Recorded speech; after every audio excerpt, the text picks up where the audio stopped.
Bonsoir et bienvenue dans la 10e édition de votre émission Le Point avec Abou Ammar. Ce rendez-vous débat généraliste de la chaîne Blanca TV ambitionne de faire un décryptage des événements liés à l'actualité régionale et nationale, tant au niveau politique, économique, sportif, social, diplomatique, partisan. En bref, en somme, une émission généraliste. Cette semaine, nous allons continuer à parler du football africain à l'occasion de la Coupe d'Afrique des Nations. Après avoir reçu la semaine dernière coach Ivica Todorov, l'homme qui a lancé Mohamed Salah et Tariq Sketchoui, nous allons évoquer cette semaine les prestations et les résultats de la phase de groupe. Les poules de la Coupe d'Afrique des Nations ont tenu leurs promesses et nous ont livré un beau spectacle. Une chose est sûre, il n'y a plus de petites équipes dans le continent noir. Et les résultats en témoignent. Le classement de la FIFA paraît peanuts et même caduc, ce qui a maintenu le show, et les billets qualificatifs ont été très disputés, même jusqu'à la dernière journée, voire jusqu'à la dernière minute dans certains matchs. Pour faire le bilan de cette phase de poule, nous avons l'immense plaisir de recevoir Sven van den Broek, l'actuel coach de la ISFAR, mais aussi vainqueur de la CAN 2017 avec le Cameroun en tant qu'adjoint d'Hugo Bros et l'ancien sélectionneur de la Zambie. Coach Sven van den Broek, vous allez bien? Très bien, merci. Bonne soirée à tous. Merci, bienvenue. J'ai aussi l'honneur d'accueillir mon confrère et mon ancien responsable et directeur, M. Hicham Elmouden, rédacteur en chef des Panafricains. Hicham, bienvenue. Merci à vous. Coach, on va commencer avec vous. Avant de commencer, on souhaiterait juste en savoir davantage sur l'état de santé de votre joueur Edilson Borges, qui est sorti sur blessure lors du dernier match. Est-ce que vous avez des retours par rapport à ça? Notre équipe, oui, on a un long trêve, donc les entraînements, ou l'intensité à l'entraînement est quand même un peu réduite. Maintenant, on va réaugmenter le rythme. Mais par rapport à la santé, il y a quand même quelques jours un peu malades. La semaine dernière, pas de Covid, Inch'Allah, mais quand même un peu de grippe. Mais ils sont tous de retour. En plus, il y a un ou deux petites blessures, mais pas trop graves. Donc, on est au complet, sauf ceux qui sont à la CAN, quelques joueurs qui sont partis pour jouer la CAN, et 4 joueurs des jeunes qui sont prêtés dans les clubs en Botola 2. D'accord, coach. Edilson Borges, lors du dernier match du Cap-Vert, est sorti sur blessure. Est-ce que vous avez des retours en tant qu'administration de l'ASFAR? Oui, j'ai parlé avec lui par WhatsApp. C'est pas trop grave. Ils ont fait des tests, des scans, des échos, et ça n'a rien montré. Donc ça, c'est une bonne nouvelle. Quand même, il avait encore un peu de douleur avant-hier. Mais j'ai compris que tout va bien et que normalement pour la 8e, il sera prêt pour jouer. Super. C'est tout le mal qu'on lui souhaite. Coach, quel bilan dressez-vous? J'espère que vous avez eu du temps durant cette préparation pour voir quelques matchs de cette CAN. Quel bilan dressez-vous de cette première partie? J'ai pas vu tous les matchs, mais quand même plusieurs. J'ai surtout suivi le Maroc, le Cameroun et les grands pays. Je dois dire que jusqu'à maintenant, le niveau me déçut un tout petit peu. C'est un peu un CAN pas trop haut de niveau. Et pour moi, il y a deux équipes, c'est le Nigeria et aussi le Côte d'Ivoire qui m'ont vraiment plu. Et le Maroc qui me donne une image très solide, peut-être pas waouh, pas top, mais quand même très solide. Mais en général, un peu déçu. C'est aussi, il y a deux éditions. Il y a plus de pays qui sont se qualifiés. Donc ça veut dire qu'il y a plus de petits pays qui jouent la CAN. Peut-être c'est à cause de ça. Pour donner tout le monde ou plus de pays la chance. Mais j'espère que le 8e de finale, dès le 8e de finale, le niveau va augmenter un peu. On l'espère tous. Coach, on m'a dit que vous me disiez que vous avez suivi que les grandes nations, pas les petites. Mais en tant que coach, est-ce que vous avez profité de la CAN pour observer 2-3 joueurs en vue de le recruter pour l'ASFAR ou votre effectif est au complet? Nous sommes toujours prêts pour le recrutement. On voit plusieurs matchs, même on a vu les matchs en qualification, CAF, Champions League et Confédération. Donc on regarde plusieurs matchs. C'est pas qu'on regarde pas les petites équipes, parce que souvent les grandes équipes ça joue tous en Europe et ça on peut pas avoir. Donc c'est plutôt dans les petites nations qu'on peut encore trouver des talents qui jouent locaux. Et donc ça c'est intéressant. C'est sûr que moi j'ai suivi un peu plus les plus grandes nations, mais il y a des autres personnes qui suivent les autres pays pour avoir un ou deux éléments peut-être intéressants pour notre équipe. Hicham, une question? pour coach Van der Broek? Enfin, là, moi, qu'est-ce que vous pensez, Monsieur Van der Broek, réellement du niveau du Maroc, en fait? Je vais parler de ce qui nous intéresse le plus. Je trouve, j'ai vu le match contre le Ghana complet, le match complet contre Comores, une partie, et le dernier match, j'ai aussi vu 90 minutes. Je trouve que c'est solide. Je trouve que ça prend pas trop de risques. C'est bien organisé défensif, même en attaque. Ça reste bien organisé défensif. C'est vrai que peut-être offensif, c'est pas trop créatif, pas trop des choses intéressantes, mais quand même il marque. Contre le Comores, ils ont même raté beaucoup d'occasions. Donc un tournoi pareil, si vous êtes défensif bien en place, vous avez une chance d'aller loin. Et je trouve que le Maroc maîtrise le part défensif. Si tu gères le part défensif, offensif, tu as besoin d'un ou deux buts pour gagner. Donc, moi, je trouve que c'est solide. C'est pas wow. Mais je compte sur eux pour aller loin. Oui, coach. La prestation du Cameroun, votre ancienne sélection, je le rappelle, vous avez remporté la CAN 2017 avec coach Hugo Broos, alors que vous étiez adjoint à l'époque. Vous pensez quoi de la prestation du Cameroun? Est-ce qu'on peut dire que c'est la chance du pays hôte ou c'est vraiment une belle équipe? Mais aussi une question sur Vincent Aboubakar, qui était aussi votre protégé à l'époque. La prestation du Cameroun, en somme. Moi, je trouve que c'est aussi solide. Ils sont très engagés. Je trouve qu'il y a beaucoup d'envie. Et ça, c'est la base du foot. Deuxièmement, ils ont des qualités individuelles. C'est physiquement costaud. C'est musclé. Techniquement, peut-être pas top. Mais je trouve que c'est une meilleure équipe qu'en 2017, en tout cas. La plupart des joueurs, maintenant, ils sont dans les grandes ligues. En 2017, on avait quand même pas mal de jeunes ou des anciens qui voulaient pas venir. Donc maintenant, cette équipe a plus d'expérience et plus de joueurs qui jouent dans les grandes ligues. Donc je trouve que c'est une meilleure équipe intrinsèque. Défensif, parfois pas trop organisé, mais il compense avec l'engagement. Ça encaisse un peu facile, mais offensif, ils ont le meilleur buteur avec 5 buts. Je pense que dans le passé, il y a que 1 ou 2 jours qui l'ont fait dans phase de poule 5 buts. C'est Vincent, et je dois dire que Vincent, c'est un attaquant un top. Je dois dire comme garçon, comme attaquant, il est top. Parfois un peu trop superstitieux, c'est ça. Mais dans ses qualités, vivace, vite, costaud, puissant, buteur, il a un bon jeu de tête et aussi avec ses pieds, il est très bien. Donc c'est un attaquant très complet qui a les dernières 2-3 années qui a encore gagné du muscle et de l'expérience et est devenu plus calme devant le but. Donc pour moi, Vincent Aboubakar, c'est vraiment un attaquant exceptionnel. Hicham? Moi j'ai une question par rapport à tous ces stars qui évoluent en Europe et qui arrivent, qui pour jouer à la CAN et en fait qu'on ne les voit pas.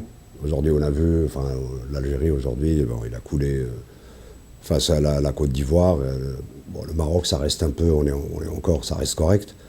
Le Sénégal, on a un peu sur le papier le Hall of Fame du football africain, même mondial. Et là, on a l'impression que, je ne sais pas, est-ce que vous avez une explication, Monsieur Van der Broek, à cette situation, quoi? Si j'ai bien compris la question, c'est que vous demandez si les joueurs qui jouent en Europe et ils viennent en Afrique, exact, que ça change le foot. Absolument. Pourquoi ils ne sont pas aussi brillants qu'à Manchester ou à Liverpool et tout ça, toutes ces stars qu'on voit C'est pas facile de retourner en Afrique. Honnêtement, les circonstances sont complètement différentes.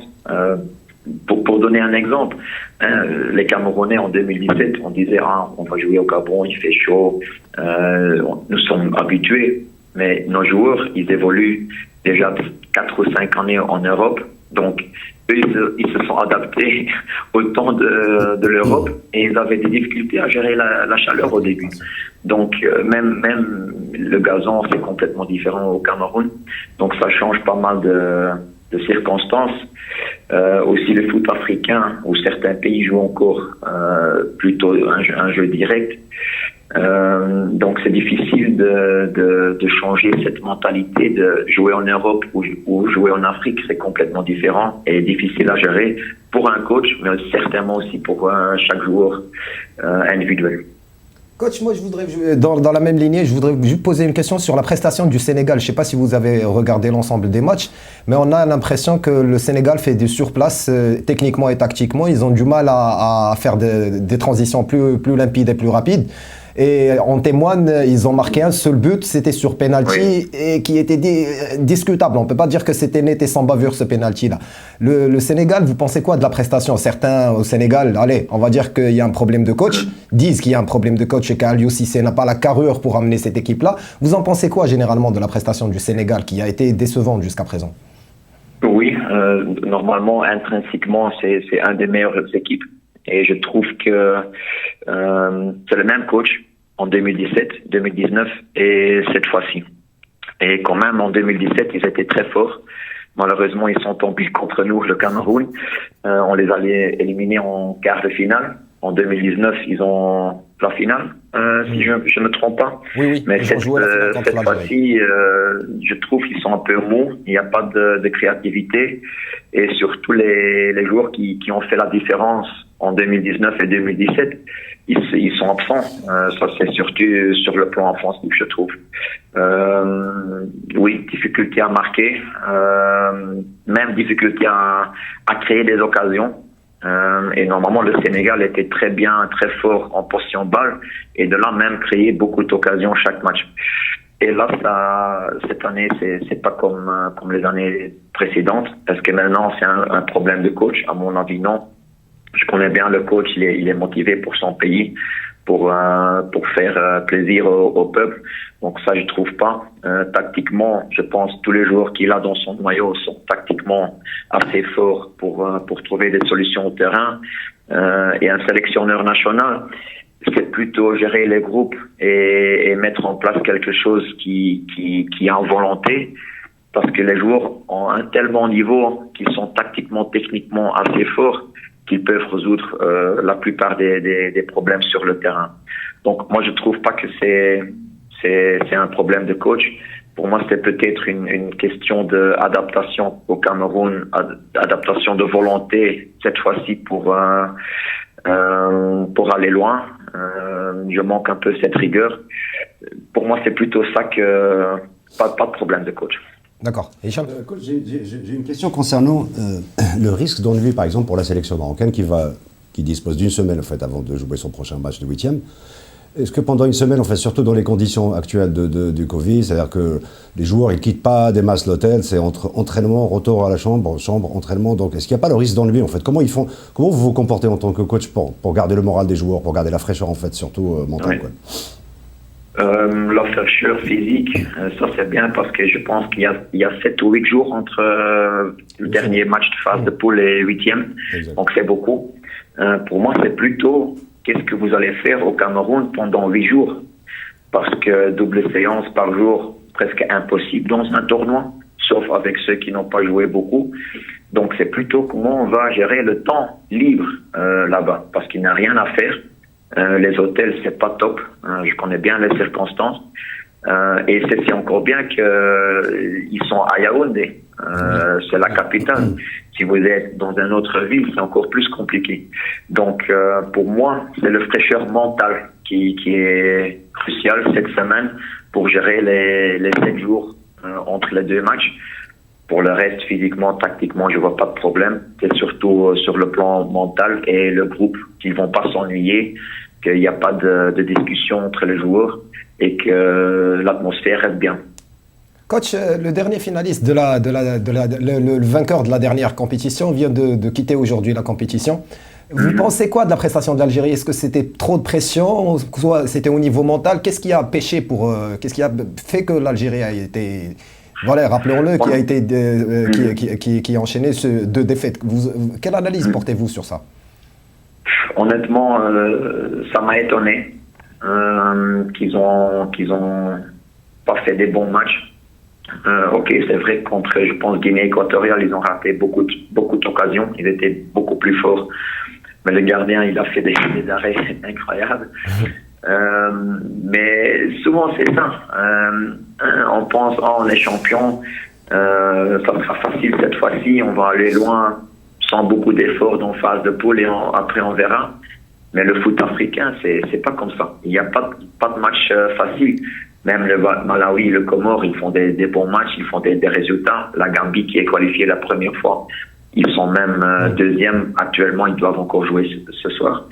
Donc, pour moi, c'est plutôt une question de motivation, à mon avis. Parce que tous les joueurs, ils ont une certaine capacité. Ils ont déjà prouvé qu'ils peuvent jouer ensemble, qu'ils peuvent gagner des titres ensemble. Ils étaient imbattus depuis 45 matchs, à mon avis. 35. Et de tout un coup, tu sors dans une phase de poule et tu es dernier. Donc ça m'étonnait. Et pour moi, c'est plutôt une question de motivation au sein du groupe. Et coach, vous ne pensez pas que parce que demain, je crois que ce week-end, il va y avoir le tirage au sort en fait du dernier match, confrontation directe pour la qualification à la Coupe du Monde. Est-ce que vous pensez pas que cette élimination risque de peser en fait sur les prochaines échéances de l'Algérie, surtout si Belmadi explose au vol d'ici la semaine prochaine? Est-ce que ça risque pas de peser en fait, même de mettre en danger même la qualification de l'Algérie pour la Coupe du Monde?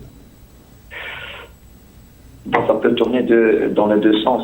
D'un côté, ça peut réunir l'équipe et mettre l'équipe avec les pieds sur terre, et ça peut marcher bien. De l'autre côté, on peut dire oui, c'est une très très grande déception. Peut-être le coach va changer quelques éléments dans l'équipe pour renouveler un peu nouveau sang. Est-ce que ça va marcher? À mon avis, il faut rester calme comme sélectionneur, comme fédération, parce qu'il n'y a qu'un mois. Non, c'est mars, donc 2 mois avant les barrages. Mais c'est difficile à dire quel sens ça va partir. Mais ça peut partir dans les deux sens, bien positif ou négatif. Et pour moi, c'est difficile à dire quel chemin ils vont prendre. Mais l'Égypte, ça reste, l'Algérie reste une bonne équipe qui ont une bonne chance pour se qualifier. Même aujourd'hui, j'ai vu le match. Le début de match, c'était pour l'Algérie, sauf que Côte d'Ivoire était un peu plus puissant sur les contre-attaques et ils font la différence sur un coup franc et une bonne action à droite. Mais dans le jeu, l'Algérie m'a donné quand même une image qui était pas mauvaise, qui m'a assuré que ça reste une bonne équipe. Oui, coach, c'est une question un petit peu en dehors de la Coupe d'Afrique des Nations. Coach, quand vous avez débarqué en Afrique, vous étiez au Cameroun, puis vous avez enchaîné avec la Zambie, puis avec Simba et avec l'AS FAR. Vous avez été éliminé avec la JSK à cause d'une faute d'arbitrage. C'est la question, et c'est là le sens de ma question. Quelle est votre analyse? Comment voyez-vous l'arbitrage africain? Est-ce qu'il a évolué ou on est encore loin des standards internationaux, pour ne pas dire européens? C'est ce qui se fait de mieux. Je pense que c'est évolué par rapport à il y a 10 ans. Mais de l'autre côté, il y a encore aussi du travail à faire pour le niveau mondial. Et c'est pas que l'arbitrage, c'est aussi au niveau de certains joueurs, le niveau des joueurs. Et si on reste sur le plan arbitre, je trouve qu'il y a encore trop d'erreurs, peut-être trop d'émotions dans leurs décisions.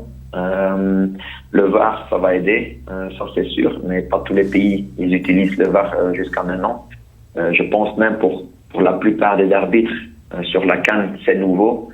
Donc, on fait des efforts, la CAF fait des efforts, mais il y a encore un travail et surtout du temps pour prendre l'expérience, pour améliorer pas mal d'arbitres. Moi, j'aime bien, par exemple, l'arbitre éthiopien, aussi l'Afrique du Sud-Africain qui a fait le match de l'Algérie. Ce sont des très bons arbitres qui ont un certain niveau mondial, mais il n'y a pas beaucoup comme ça en Afrique. Et ça, c'est un peu dommage qu'il n'y a que 3 ou 4 et le reste, il y a quand même une grande différence entre les 4 et le reste des arbitres. Oui, s'il y avait un bon arbitrage, l'AS FAR serait en phase de groupe de la Coupe de la CAF, sinon. On avait plus de points au championnat et on était qualifié en phase de poule, je pense, de confédération aussi. Oui, coach. Hicham? C'est juste, Monsieur Van der Bank, c'est juste par rapport au retour en fait de la CAN. CAN 2023, ça sera la Côte d'Ivoire. Retour de la CAN retour de la CAN après 2019, au mois de juin. D'abord, est-ce que vous en pensez quoi? Un, et deux, est-ce que vous considérez pas ça comme étant une victoire? Vous pouvez parler un peu plus clair parce que je vous entends pas bien. Donc, je disais en fait la CAN l'année prochaine, 2023, l'édition, ça va s'organiser, ça va se tenir au Côte d'Ivoire. Et ça va jouer au mois de juin, donc ça va être en été. Est-ce que vous en pensez quoi d'abord, un? Et de deux, est-ce que vous y voyez pas une espèce de victoire en fait de tout le lobby de la FIFA et des clubs européens? Finalement, ils ont eu gain de cause. Moi, je trouve bien que c'est en juin, parce que normalement, la CAN au Cameroun, c'était aussi prévu en juin. Parce que ça permet les calendriers FIFA de s'arranger en même temps. Maintenant, juin au Cameroun, c'est compliqué parce que c'est la saison de pluie, des grosses pluies. Donc, c'est pour ça qu'ils ont rechangé en janvier, pour janvier. Moi, je trouve que c'est une bonne chose de jouer en juin. Parce que là aussi, les clubs en Europe, ils n'ont plus le souci que les joueurs doivent partir en janvier. Par exemple, le mois le plus important en Angleterre. Et si les joueurs européens sortent pour leur pays, pour un champion d'Europe, les Africains vont sortir aussi pour leur champion d'Afrique. Donc moi je trouve que c'est une bonne chose d'organiser ça en juin, si le temps dans chaque pays permet d'avoir des pelouses qui sont bien, qui sont dans les bonnes circonstances. Donc pour moi c'est une bonne chose. Coach, vous avez dit tout à l'heure que l'actuelle équipe du Cameroun était meilleure que celle de 2017 qui a remporté la CAN. Donc si je peux comprendre, vous les placez loin devant, favoris, donc ils vont remporter la CAN si votre analyse est bonne. Ouais, et quels sont vos favoris? Il y a aussi des autres pays qui sont plus forts. Je trouve que le Maroc est plus fort qu'en 2017, par exemple. Surtout sur la maturité, sur certaines choses. Sur le plan de jeu, peut-être en 2017, il y avait un peu plus de philosophie, plus de structure dans le jeu. Mais cette fois-ci, je trouve que les joueurs sont quand même avec certains nouveaux joueurs qui sont nouveaux à la CAN, c'est une meilleure équipe, je trouve, intrinsèquement. Aussi un peu plus jeune, en âge moyen. Et c'est vrai que pour moi, le Cameroun, même un pays de haute qui est toujours en difficulté parce que la pression dans leur pays, c'est très haute, pour moi, ils sont favoris. Mais pour moi, l'équipe qui est le plus fort actuellement, c'est le Nigeria. C'est vraiment l'équipe qui est, pour moi, le plus complet, le plus costaud. Créativité, bien en place défensif, tous des gabarits, bon jeu de tête. C'est vraiment une équipe bien en place, complet. Pour moi, le plus fort à ce moment. Dernière question, Hicham, pour le coach. Les chances du Maroc, en fait. Parce que je reviens toujours au Maroc, parce que j'ai l'impression que les gens autour de moi, et ce que je vois sur les réseaux sociaux, etc., que les gens ils sont pas très convaincus. Et puis voilà, nous avons une espèce de traumatisme historique avec la CAN, et particulièrement quand on passe au 8e, là, tout le monde commence à flipper et tout ça. Le manque de bol, le dernier match contre le Gabon, c'était pas ça, donc on a eu une grosse frayeur, et ça a réveillé tout un tas de souvenirs. Est-ce que réellement on a le gabarit pour aller le plus loin possible, même si j'aime pas cette expression. Pour moi, c'est soit on va aller gagner cette coupe ou pas. Si je regarde toutes les équipes, je pense que le Maroc c'est pas le plus grand favori dans mes yeux. C'est ma propre vision. Je trouve qu'il y a 2-3 pays, Cameroun, Côte d'Ivoire, Nigeria, qui sont un peu plus fort à mon avis, mais ça ne veut pas dire que le Maroc qui est bien en place défensif ne peut pas accrocher le trophée, mais pour moi ils sont pas le plus grand favori, mais c'est pas toujours le plus grand favori qui gagne. Je vais vous donner un exemple. En 2017 on avait aussi des problèmes en phase de poule. On avait un pool de Gabon, Guinée-Bissau et Burkina Faso. On est sorti deuxième dans cette poule. Mais après, on a gagné le Sénégal, on a gagné le Ghana et l'Égypte en finale. Donc, parfois, les performances en phase de poule, on ne peut pas les comparer avec les tours finales, 8e, quart de finale, demi-finale. Et souvent, les équipes qui font une phase de poule très forte, parfois ils souffrent dans les derniers matchs. Donc, on ne peut pas toujours dire l'image n'est pas top d'un pays, ils ne vont pas aller loin. Non. Moi, je vois quand même que les joueurs ils sont très concentrés et motivés. Et ça, en équipe nationale, c'est un des caractéristiques les plus importants pour aller jusqu'au bout. Ils sont pas top favoris pour moi, mais quand même, ils peuvent aller loin. Coach, une dernière question de ma part. Vous qui êtes, voilà, on peut dire que vous êtes devenu un spécialiste du football africain puisque vous avez entraîné en Zambie, à Simba en Tanzanie et à la Botola. C'est là ma question. Quel est le niveau de la Botola par rapport aux autres championnats africains, vu que vous connaissez, parce que vous avez redonné vie à l'AS Simba Club? Quel est votre point de vue par rapport à tout ça? Où placez-vous le championnat marocain dans la hiérarchie des championnats africains? D'abord, il faut dire que les facilités sont beaucoup mieux que dans les autres pays, sauf Afrique du Sud, Égypte, Tunisie, ça c'est bien aussi.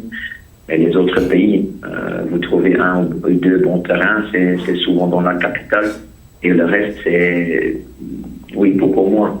Donc ça c'est un. Sur les facilités, le Maroc a un avantage très fort par rapport aux 80% des autres pays en Afrique. Deuxièmement, je trouve le niveau tactique, technique est quand même plus haut, et surtout le rythme du jeu. Ça, c'est plus haut. Et je ne parle pas du rythme de jouer au tennis. Hein. Moi, je trouve tennis, c'est jouer long, aller au deuxième ballon et de là on joue. Non. Le rythme de jouer court, c'est beaucoup plus élevé. Et aussi le rythme tactique de reconnaître certaines situations, ça va plus vite ici. Donc, je trouve le championnat Maroc, c'est un des top championnats en Afrique. La seule chose que je manque ici, c'est un peu la bonne mentalité et toujours avoir envie de faire les entraînements et les matchs à fond. Par exemple, dans une période de trêve comme maintenant, je trouve des difficultés à vraiment motiver le groupe à 100% pour s'entraîner.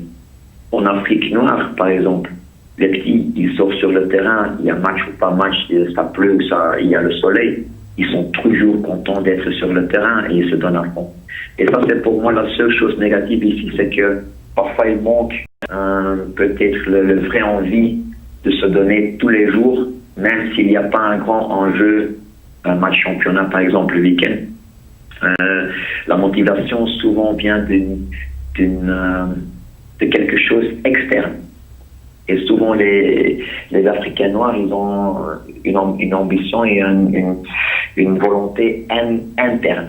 C'est ça le plus grand différence. Sur le plan tactique, technique, rythme de jeu, facilité, le Maroc est beaucoup plus élevé que les autres pays. Mais parfois sur la volonté, je dis qu'en Afrique, tu peux trouver des pays qui ont plus cette volonté pour se donner à fond tous les jours. Merci coach, merci d'avoir répondu présent à notre invitation. C'est un grand plaisir de vous recevoir. On vous souhaite bonne chance pour la fin du championnat et portez-vous bien. Et on espère que ce climat sanitaire du Covid n'affectera pas les préparations de votre équipe. Merci infiniment coach. Merci infiniment coach. Bonne soirée à tous. Bonne soirée à vous. Hicham, on va parler des équipes qui ont été qualifiées. Jusqu'à présent, pour le groupe A, on a le Cameroun et le Burkina Faso. Le Cap-Vert qui est passé meilleur troisième. Dans le groupe B, le Sénégal et la Guinée. Et le Malawi qui aussi sera notre prochain l'équipe sur qui on est tombé.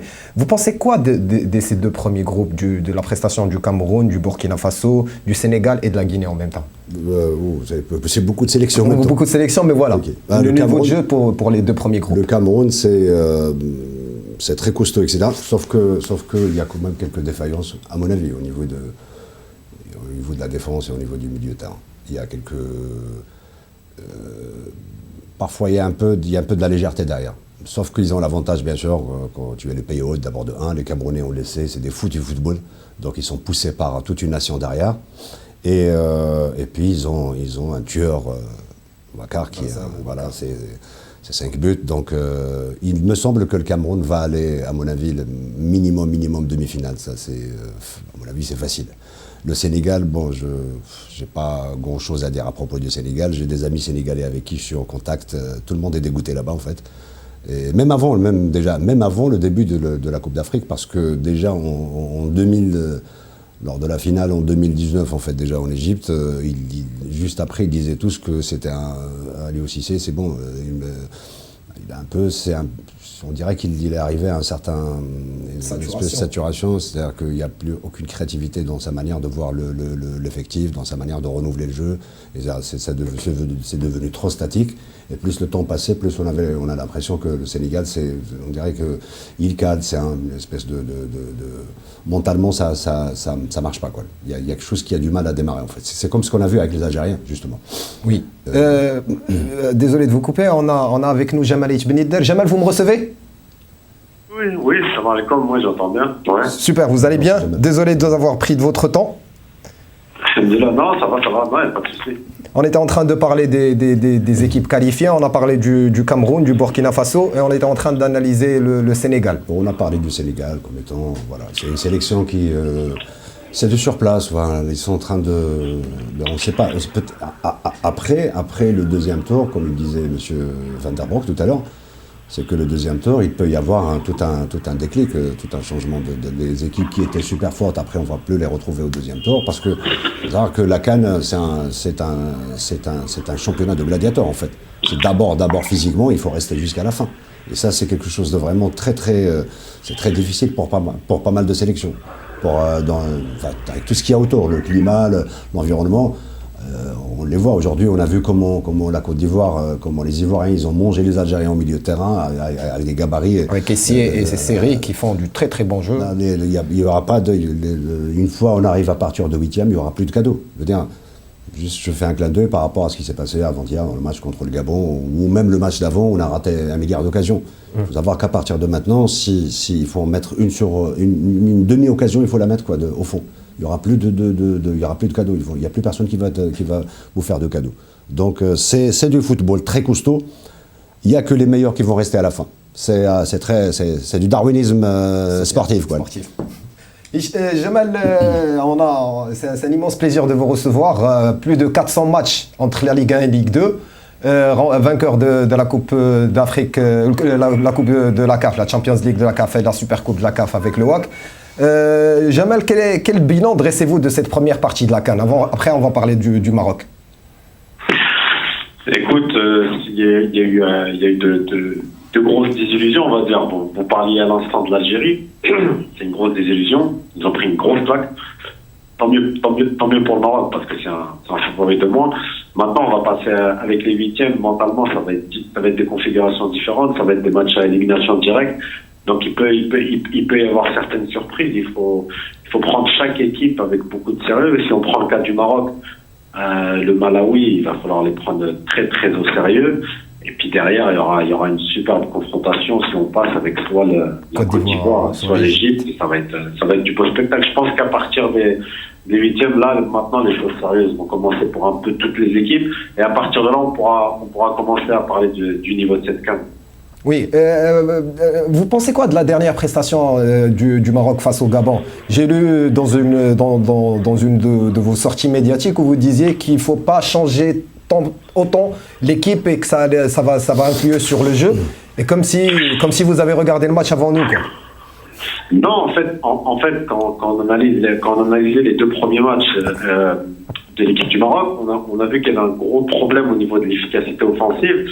Et ça se établit par de la confiance. Et la confiance, elle vient en laissant les joueurs trouver des automatismes plus régulièrement ensemble. Moi, personnellement, ce que j'aurais fait, c'est que sur les 60 premières minutes, j'aurais laissé quasi 80% de l'ossature de l'équipe, surtout offensivement, pour trouver les solutions offensives et mettre les joueurs dans les meilleures dispositions pour les huitièmes. Et après, derrière, on aurait pu voilà, donner du temps de jeu à certains joueurs pour les concerner mentalement et en prévision du 8e. Mais bon, l'essentiel, c'est qu'on s'est qualifié, même si c'était pas un match facile face à cette équipe du Gabon. Ce qui est positif, c'est qu'on a eu beaucoup de réussite. On est revenu au score, on a marqué sur coup de pied arrêté, c'est très bien. Mais il va falloir faire vraiment, vraiment attention à ce problème d'efficacité, parce que si tu te mets pas à l'abri rapidement, ça va être très difficile. On l'a vu face aux Comores, et puis là, le Malawi, ça va être un match indécis si on n'est pas plus efficace offensivement. Hicham, est-ce que le problème a été de changer l'équipe ou de changer de système de jeu? Parce qu'on voit que depuis que coach Vaïd est là, il a tendance à évoluer en 3-5-2 ou en 4-3-3. Cette fois-ci, il a osé le 4-4-2 losange avec sans ailier. Est-ce que le jeu sans ailier ne réussit pas au Maroc? Non, la vérité, en fait, sur ces aspects techniques, le 5-5-2, 10, je ne sais pas quoi, ça, pour moi, c'est pas très... ça, c'est des boulots du coach, ça. J'ai pas cette science, mais c'est juste une question de... C'est quoi l'ossature? C'est quoi le noyau dur, en fait, avec lequel on fonctionne? Est-ce que, quand il y a un noyau dur, en fait, on sait qui sont les cadors de la sélection, et voilà le fond du jeu. Le fond du jeu. Quand il y avait Renard, on savait c'est quoi le fond du jeu. Je dis pas ça parce que je suis un nostalgique de l'époque de Renard, mais on savait c'était quoi le fond. Et puis on connaissait qui sont les cadres. Là maintenant on a l'impression que ça change tout le temps. Après on va me dire bon, on est en train de, c'est une équipe en reconstruction. Oui, je veux bien en reconstruction, mais il faut savoir ce qu'on veut. Si on reconstruit, on veut reconstruire au moins sur un canevas qui est solide. Mais là, j'ai comme l'impression que c'est une bonne voiture, mais avec des mauvaises pièces de rechange. C'est-à-dire, on a une bonne mécanique. Sauf que dès qu'on sort un peu qui sont les remplaçants, on va aller chercher c'est qui sur le bloc défensif, on va faire 2-3 changements, là ça tient pas. Chakla avec Naïf Aguert, ça tient pas la route. Au milieu de terrain, tout le monde je ne sais pas, devant, on est en train de rater, on rate des occasions. En fait, comme toutes les nations du monde, on a besoin de s'identifier à une sélection avec des gens plus ou moins connus, au moins 6-7 personnes. Mais là, quand ça va dans tous les sens, je ne sais pas. Moi, je suis inquiet par rapport à ça, c'est tout. Vous rejoignez ce que dit Exactement, Jamal. c'est ce qu'il a dit. Jamal, il y a un autre argument qui dit que, et c'est celui du coach Vaïd, il a dit que, voilà, quand on a un petit gâteau, il faut juste le répartir à tout le monde pour que tout le monde reste impliqué dans le jeu. Est-ce que vous entendez cet argument-là? Parce que si moi, par exemple, je prends un joueur, par exemple, Ilia Chaher, qui est sorti au bout de 30 minutes, s'il ne participe pas à un match ou deux, il aura du mal à être en jambes durant les 8e de finale. Donc il essaie d'impliquer tout le monde en jouant, en les faisant jouer.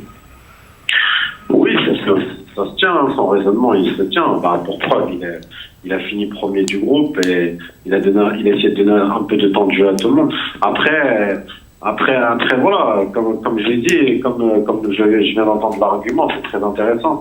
Il y a un problème de profondeur de banc. Au niveau de la qualité du profondeur de banc, si demain tu as un de blessé, surtout en un défense, de suspendu au niveau des joueurs importants, ça va être très difficile de composer une équipe compétitive pour le Maroc. Moi, je pense qu'en toute objectivité, le Maroc c'est un outsider, c'est pas un favori, donc faut avoir toute cette humilité de le dire et prendre les adversaires qui vont venir avec beaucoup d'humilité. Et c'est comme ça qu'on pourra avancer. Il n'y a pas un talent qui fera gagner l'équipe. Si le Maroc fait quelque chose dans cette case, ce sera collectivement. Oui. Est-ce qu'on est d'accord sur ce point-là? Il n'y a pas de... Parce qu'il n'y a pas... l'exception de Hakimi peut-être, et voilà. Il y a pas, qui n'est pas aussi brillant que ça. Hein, parce qu'il a les freins, parce qu'on ne le laisse pas trop avancer, trop... Bien sûr, c'est prudent de la part d'entraîneur, qu'on peut comprendre. Mais je crois que si c'est le collectif qui va. Mais pour trouver le collectif, c'est une drôle de sauce en fait. Il faut bien la monter quoi. Ça c'est le boulot du coach.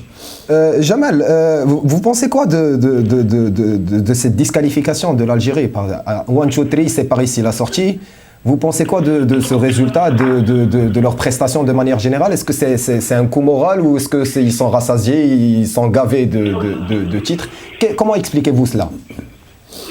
Non, j'ai vu aussi des adversaires de qualité. Quand tu vois le match de la Côte d'Ivoire, c'était nettement supérieur. L'Algérie finit dernier avec 1 point. Donc, il y a aussi de très bonnes équipes. Il n'y a pas que l'Algérie. L'Algérie, c'est une bonne équipe. Les autres équipes ont progressé aussi. Donc, ils ne se sont pas mis au niveau. Après, ils avaient certaines défaillances. Est-ce que certains étaient encore dans l'euphorie de la Coupe arabe? Je sais pas, mais c'est totalement mérité cette non-qualification de l'Algérie. Vous parliez que le Maroc était outsider. Quels sont les favoris pour vous, Jamal? Franchement, non, franchement, écoute, t'as toujours les grandes nations, Égypte, Côte d'Ivoire, c'est pas mal. Le Cameroun, c'est le pays hôte, donc il faudra toujours se méfier. Après, certaines équipes qui peuvent se relever, je te dis, à partir des huitièmes, mentalement, c'est différent. Les mecs se mettent dans une autre motivation, c'est différent des poules, c'est des matchs à élimination directe. Donc à partir de là, tu peux avoir des révélations, mais Égypte, Cameroun, c'est pas mal. Et la Côte d'Ivoire, moi j'ai beaucoup aimé la Côte d'Ivoire. Boumel, il fait du bon boulot. J'ai quelques potes là-bas, franchement il travaille bien. Oui, il fait du très très bon boulot. Il fait du renard en fait. Il fait du renard, on peut dire ça comme ça. Hicham, il y a un problème de l'Égypte. L'Égypte qui a pris cher de la part de ses médias. Coach Queiroz, il prend vraiment cher au niveau médiatique. L'Égypte, elle a du mal à produire le jeu qui était leur propre savoir un jeu costaud, très tactique, qui va vers l'avant. En dehors de quelques fulgurances de Mohamed Salah, on a l'impression que cette équipe a du mal à Queiroz, il vient d'arriver, donc il prend l'équipe pendant la coupe arabe, qui est plus ou moins, c'est juste c'est un petit championnat qui est insignifiant en fait devant quand on voit maintenant le niveau de la CAN, etc. Mais en fait, ce qui lui reproche les Égyptiens, c'est qu'il a totalement bouleversé en fait, pas le système de jeu, mais il fait jouer des gens pas dans leur poste. Et les Égyptiens, sauf que comme toutes les grandes nations, enfin, ils ont le métier, les Égyptiens. C'est les champions historiques en fait en termes de CAN. Voilà, c'est l'équipe la plus capée. Voilà, les Tunisiens, les Égyptiens, ils ont le métier, ils ont ce mental ce mental de la gagne. Ils ont beaucoup brillé, ils ont joué beaucoup de matchs, mais on se rappelle pas vraiment d'un match où on s'est dit waouh, c'était beau, c'était magnifique. Mais ils ont cet esprit en fait de la gagne. Donc c'est l'avantage qu'ils ont en fait. Et je crois que Queiroz aussi, c'est un grand entraîneur, et puis il a tout l'effectif pour faire des choses incroyables. Il y a plus de profondeur de banc qu'au Maroc. Voilà, c'est vrai que hier, par exemple... Les joueurs se valent. Exactement. Hier, contre le Soudan, c'était la première mi-temps, c'était bien. Juste après, à partir de la 70e minute, ils ont commencé à dévisser. Mohamed Salah, on a perdu un peu le tueur de Liverpool, où il allait, c'est chevauché fantastique en fait, où il allait tout seul, il voulait jouer collectif, etc. Mais on a eu pas mal de déchets à la fin. Après est-ce que c'est dû à la condition physique, je ne sais pas. Climatique aussi. Mais moi je persiste à croire que l'Égypte a assez de métiers pour entamer les prochaines échéances avec un autre état d'esprit, quoi. Jamal, est-ce qu'on peut remporter une CAN grâce au métier, comme vient de dire Hicham? Surtout on parle du cas de l'Égypte. Non, c'est important parce que comme je te dis, c'est les matchs à élimination directe. Comment tu vas gérer la pression, comment tu vas gérer les moments forts du match. Ça, il y a le talent, il y a aussi l'expérience. Donc non, je dis, ces grandes nations de football, il faut toujours s'en méfier parce qu'elles sont imprévisibles, mais ça reste des bêtes blessées quand on voit l'Égypte. Donc, pour revenir au cas du Maroc, comme je t'ai dit, ce sera collectivement, avec beaucoup d'humilité, et même si on est un pays de football, je rejoins les chams sur ça, il n'y a pas de star. Au Maroc, tu vois, t'as Hakimi qui est au niveau international, qui a un cap au-dessus des autres, mais sinon t'as pas de star. Offensivement, t'as pas quelqu'un qui va te faire basculer le match. Donc tu ne fais pas peur. Tu vois, donc collectivement, Vaïd il l'a compris, ça. Donc c'est pour ça qu'il avait parti, par exemple, Liège. C'est pour souder un groupe, avoir une force collective. Il savait très bien que ça allait passer par là. D'accord. Jamal, vous pensez quoi de l'équipe du Sénégal? Je sais que vous avez beaucoup d'amis qui ont évolué avec l'équipe nationale du Sénégal. Il y a un problème pour les Sénégalais, comme le rapporte Hicham, qui a aussi de bons amis là-bas. Il y a un problème du coach qui est Aliou Cissé. Est-ce que c'est le coach local qui n'est pas, on dit que l'herbe est plus verte ailleurs, ou c'est juste un problème d'ego, de joueurs qui ne veulent pas, comme le disait coach Sven van den Broek tout à l'heure, le Sénégal a du mal à se créer des occasions. Est-ce que vous partagez ce sentiment-là? J'ai pas suivi à proprement dire, j'ai pas décrypté le Sénégal à proprement dire. Après, j'ai pas les éléments du groupe qui se passent au sein du groupe, parce que souvent, c'est un élément important qu'il faut prendre en compte, surtout dans des compétitions comme ça, la vie de groupe, etc. Est-ce qu'il y a des clans dans l'équipe, est-ce qu'il y a des tensions, tu vois, il y a un peu tout ça. Après, l'UCC, il a assez d'expérience pour remettre une équipe en place, mais ça reste une très bonne équipe. Oui, ça reste une très très belle équipe. Et vous pensez quoi du Gabon, Jamal? Bah, écoute, les qualités du Gabon, on les connaît, on les a souvent suivies. Ma question est la suivante. Est-ce que, à savoir Aubameyang et Lemina, qui ont été sortis à cause du Covid ou pour des raisons disciplinaires, on ne sait pas qui croire, mais une équipe qui se prive d'aussi grands talents comme Aubameyang et Mario Lemina, est-ce que ça ne va pas les handicaper, ou est-ce qu'au contraire ça va motiver les autres joueurs à se donner plus et davantage pour la suite de la compétition? C'est ça le sens de ma question. Tu sais, quand tu as des joueurs qui prennent beaucoup de place, on va dire, médiatiquement au sein du groupe, quand ils ne sont pas là, ça peut libérer d'autres joueurs, tu vois. Et au niveau de leur qualité propre, c'est une équipe redoutable en compte. Il y a des joueurs rapides offensivement. Face au Maroc, contre nous, ils vont être assez dangereux sur ces aspects-là. Non, c'est une équipe, on va dire, imprévisible. Et il peut y avoir quelques belles sorties au sein de leur effectif. Mais pour en revenir à Lemina ou Aubameyang, c'est sûr que c'est des joueurs de talent. Enfin, ils sont là. C'est disponible pour les Gabon. Mais aujourd'hui, j'ai trouvé, face au Maroc, j'ai trouvé une belle équipe du Gabon. Donc, c'est ça, il faudra se méfier un peu de tout le monde dans cette canne, tu vois. C'est un peu un défi quand même. Hicham, partager la même chose, c'est le Gabon. Ouais, est-ce que ça va tuer le groupe ou ça va le motiver davantage? Moi, ce que j'ai vu, surtout avec le match contre le Maroc, ce que j'ai vu, c'est... Même contre le Ghana, parce qu'Aubameyang n'a pas joué une seule minute. Ce que j'ai vu, c'est que c'est comme si on s'est débarrassé de deux gros cadors. Voilà, là maintenant, on est plus en freestyle, donc on joue, je dirais pas sous pression, mais ça a libéré un peu le groupe, et le groupe il peut s'exprimer différemment, surtout pour les deux attaquants là qui nous ont, surtout l'attaquant là qui nous a, on va pas écorcher son nom. Donc voilà, donc il nous a surpris deux fois, et tu sens que ils jouent aussi avec leurs moyens. On défend bien, des attaques furtives, mais au moins de deux là, ils sont à côté de ton gardien de but, et ils arrivent à planter des buts, et puis voilà. Donc je crois qu'ils ne regrettent pas le départ ni d'Aubameyang ni de Mario Lemina. Je pense pas. Une autre équipe qui normalement a tendance à jouer, c'est l'Italie de l'Afrique, si on peut dire ça comme ça, qui sont les Tunisiens, qui ont du mal à démarrer cette compétition. Est-ce que la Tunisie a un problème de génération? C'est la fin d'un cycle et c'est le nouveau début d'un autre. Est-ce que le championnat tunisien qui a baissé de niveau, qui commence plus à aller chercher des joueurs en Libye, en Égypte, dans l'Afrique, ils ont de très grands réseaux de recrutement, est-ce que cela a influé négativement sur le jeu de l'équipe tunisienne? Je ne pense pas que le niveau du championnat tunisien ait diminué un peu. Peut-être que...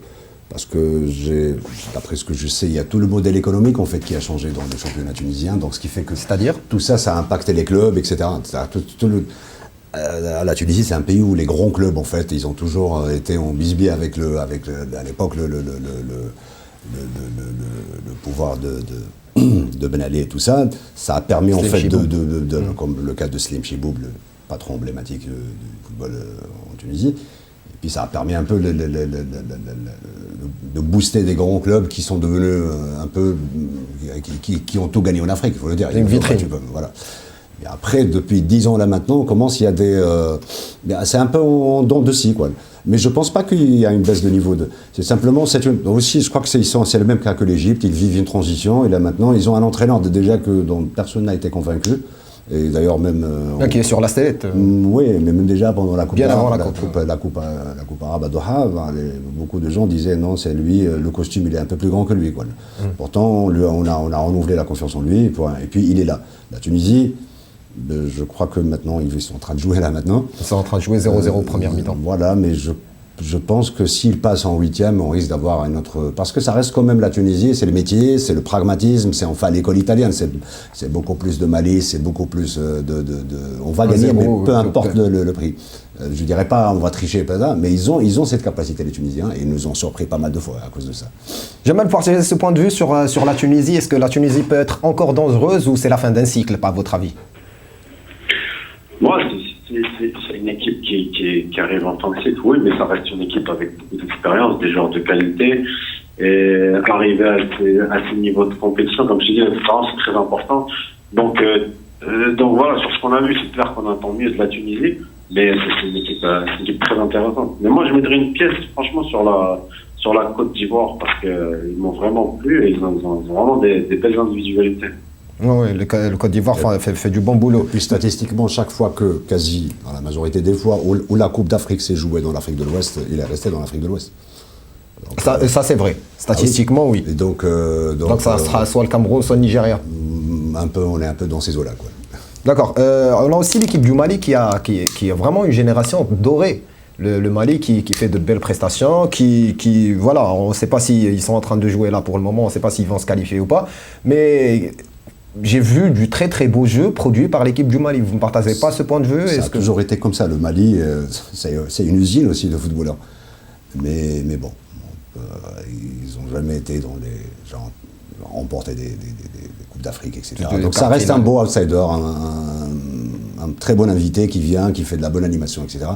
Mais espérer, le Mali, non. Je ne sais pas. Jamal, vous partagez le point de vue de Hicham. Est-ce que le Mali c'est un bel outsider ou est-ce que cette nouvelle génération devra attendre jusqu'à la prochaine CAN pour nous éblouir et nous épater davantage?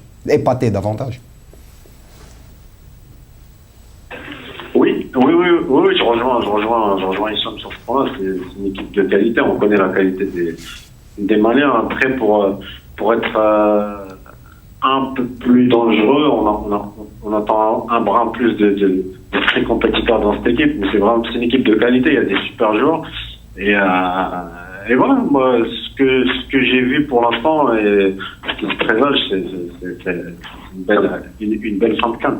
Oui, Jamal, j'ai une question à vous poser. Vous qui êtes, vous suivez vos cours pour devenir coach ou vous avez votre diplôme, est-ce que quand on évolue, là je pose une question sur l'équipe nationale du Maroc, qui est bonne défensivement, on a une très très bonne défense, c'est vrai qu'on a pris 2 buts durant le dernier match, mais est-ce que quand on joue avec 2 gauchers dans l'axe central, est-ce que ça ne pose pas de problème?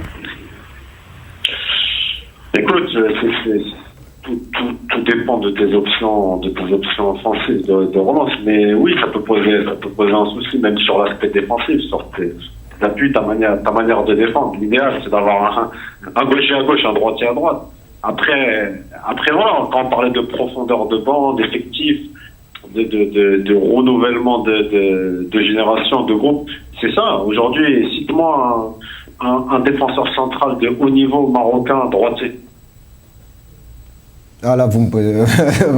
C'est une colle. Moi, je passe mon tour. Mon tour. Tu vois, aujourd'hui, c'est par défaut qu'il y a deux gauchers dans l'axe.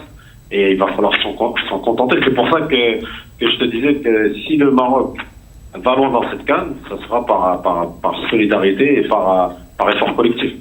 On a aussi un problème, là je parle, c'est plutôt l'amateur, c'est pas de l'analyse technique et tactique. Les latéraux qui ont du mal à apporter cette plus-value, ni Massina ni Hakimi, en dehors du but qu'il a marqué qui était splendide, mais en dehors de ça on n'a pas vu des latéraux qui sont et aussi des lacunes défensives, parce que surtout du côté gauche. Vous pensez quoi? Est-ce que les latéraux devront faire évoluer ou quoi? Je crois que... Ou c'est plus tactique? Je crois que ça c'est la lecture de Vaïd des choses. Lui, c'est comme ça qu'il a envie d'installer son système. Après, les erreurs, c'est humain, ça arrive à tout le monde. Le problème, c'est comment revenir en fait après l'erreur. Que beaucoup de gens ont critiqué Massina. Bon, on dit oui, il est un peu long. Parfois, mais malgré tout, je persiste à croire qu'il fait quand même le taf. Mais on a comme l'impression que Vaïd, il a fait un choix, il a donné ses instructions pour que les latéraux ne montent pas. C'est pas le Hakimi qu'on voit dans les chevauchés au PSG, etc. ou à l'Inter. On les a pas vus maintenant. Je crois que c'est juste une question. Parce que Hakimi n'est pas, on le sait très bien, c'est pas la foudre des dieux au niveau défensif. Ça, on le sait. C'est un mec qui est plutôt sur le côté offensif. Il est plutôt pour l'explosivité. C'est un bon piston, quoi. Sauf que ça se trouve que Vaïd lui dit un peu, tu ranges un peu le frein. Voilà. Jamal, c'est une question que j'adresse au milieu de terrain. Vous qui étiez milieu de terrain, est-ce que quand on change à chaque fois de système, parce qu'en premier match, on a évolué avec Sami Maye, plus Salim Amella, plus Ounahi. Le deuxième match, on a fait évoluer Mrabat à côté de Salim Amella. Et avec, si ma mémoire est bonne, c'était pas Ounahi qui avait joué. Quand on change le milieu de terrain à chaque fois, il y a un trio qui commence. Est-ce que ça ne perturbe pas les automatismes et ça n'empêche pas voilà, cette relation-là entre joueurs? Par exemple, je vous pose la question directement, quand vous étiez par exemple milieu de terrain, est-ce que vous vouliez tout le temps jouer à côté de quelqu'un ou vous préférez que ça change? Écoute, déjà ce poste de milieu de terrain, il est central, c'est le lien entre l'attaque et la défense, donc c'est primordial. Au-delà des relations entre les joueurs du milieu de terrain, il y a une relation collective avec les autres compartiments du jeu, que ce soit offensif ou défensif. Donc oui, de changer ce compartiment-là, souvent, ça va influer autant sur le milieu de terrain que sur le reste de l'équipe, et surtout pour les automatismes du jeu, tant défensif qu'offensif, surtout dans la manière de jouer Vaïd, avec ces transitions rapides. Il y a besoin d'une connexion rapide, ça doit aller vite. Tu récupères le ballon, tu sais tout de suite que ton coéquipier du milieu de terrain qui est devant toi, il va se projeter, il va te donner l'espace. Tu vois, donc c'est des automatismes, ça devient automatique. Et ça avec le temps, et c'est avec les matchs que tu joues avec tes coéquipiers. Oui, mais est-ce qu'on a le temps? Non. Donc il faut s'adapter, c'est tout. Et après, c'est la qualité des joueurs, la qualité des joueurs de haut niveau. C'est ça, la différence entre un joueur de haut niveau et un joueur de bon niveau, c'est que le joueur de haut niveau, il va gagner du temps sur ça, il va s'adapter tout de suite. Donc, voilà, il y a des joueurs de qualité. Mrabat, il est très bon. Après, je pense, même toi, je te pose la question, est-ce que tu peux me citer ton trio de milieu de terrain titulaire au sein de cette équipe? Amellah, Ounahi et Amrabat. Pour moi, Ounahi, ça a été une excellente surprise. Moi, ce jeune joueur d'Angers qui est formé à l'Académie Mohamed VI, merci Nasser Larguette pour le travail qu'il a fait. Mais ce joueur, pour moi, je ne le connaissais pas, franchement, avant le début de la CAN. C'était pour moi, qui est celui-là qui vient de débarquer au dernier moment. Mais ça a été une très très belle surprise. J'ai une question assez éthique. Est-ce que, bon, on va pas refaire le monde ni l'histoire, mais est-ce que au milieu de terrain, un Belhanda, par exemple, dans cette côte, est-ce que ce serait pas très intéressant? En tant que leader, même. En plus, c'est son ami. J'ai pas entendu. En fait. Il a posé la question, est-ce qu'il n'y a pas l'absence de Belhanda? Est-ce qu'il n'aurait pas, s'il était là, il n'aurait pas apporté un plus?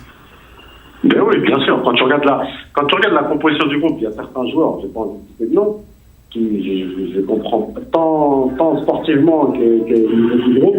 Je ne vois pas le rapport. Aujourd'hui, quelqu'un comme Belhanda, oui, il aurait pu apporter clairement. Il y a un besoin, surtout un besoin de leader. C'est ce qui manque dans ce groupe aussi, tu vois. Dès que tu vas arriver dans des passages difficiles, t'as besoin de ce type de joueurs qui vont secouer les autres. Mais oui, dans ce rôle de transition au milieu de terrain, Belhanda, il aurait été pas mal.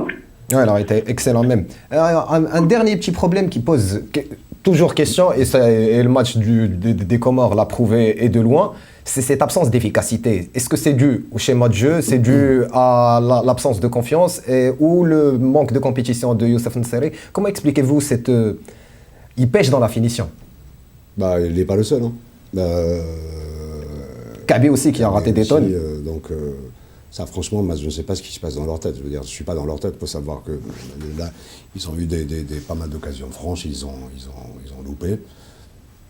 Non, je comprends pour N'Sery qui était blessé, qui revient petit à petit. Le coach il essaie de le faire évoluer pour qu'il ait plus de confiance et s'il aurait marqué le penalty, ça aurait été une autre canne pour lui. Mais est-ce que la question, c'est l'absence d'efficacité? Après, l'absence d'efficacité, ils ont eu pas mal de ballons. Le Kaby, à la limite, c'est quelqu'un qui fait user les défenses, en fait. C'est-à-dire, même s'il peut être inefficace, mais il va les user pendant 70 minutes. C'est-à-dire, celui qui rentre, il est frais, il peut profiter de l'occasion, il peut avoir un peu plus de lucidité. Mais bon, le cas de Nseri, jusqu'à maintenant, il a du mal un peu à décoller. Sauf que Vaïd, il y a une promesse de Maillet. Donc c'est un peu sa cartouche pour les futurs... pour la prochaine partie pour le prochain match du 8e. Ça va être la Qui est récupéré, qui s'entraîne avec le groupe. Exactement, donc il est bien, il a récupéré. Donc on va voir, j'espère que ça va aller... et que ça va déclencher en fait, une fois... la belle surprise aussi, c'est Boufal qui est rentré dans cette compétition. Et il est en train de faire des choses extraordinaires.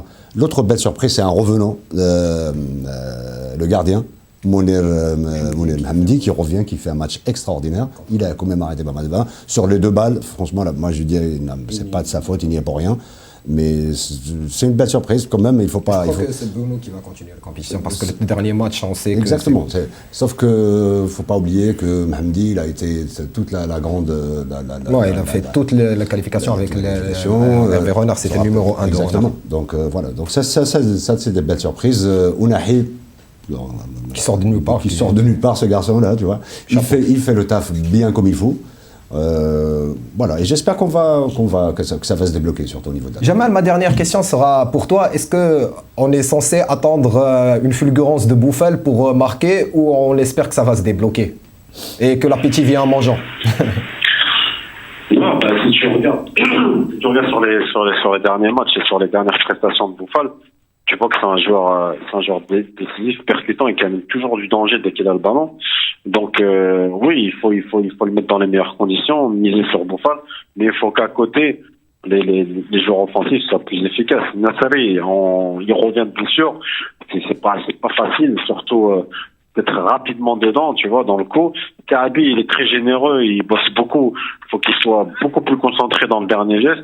Mais le point positif, c'est qu'on se crée des occasions.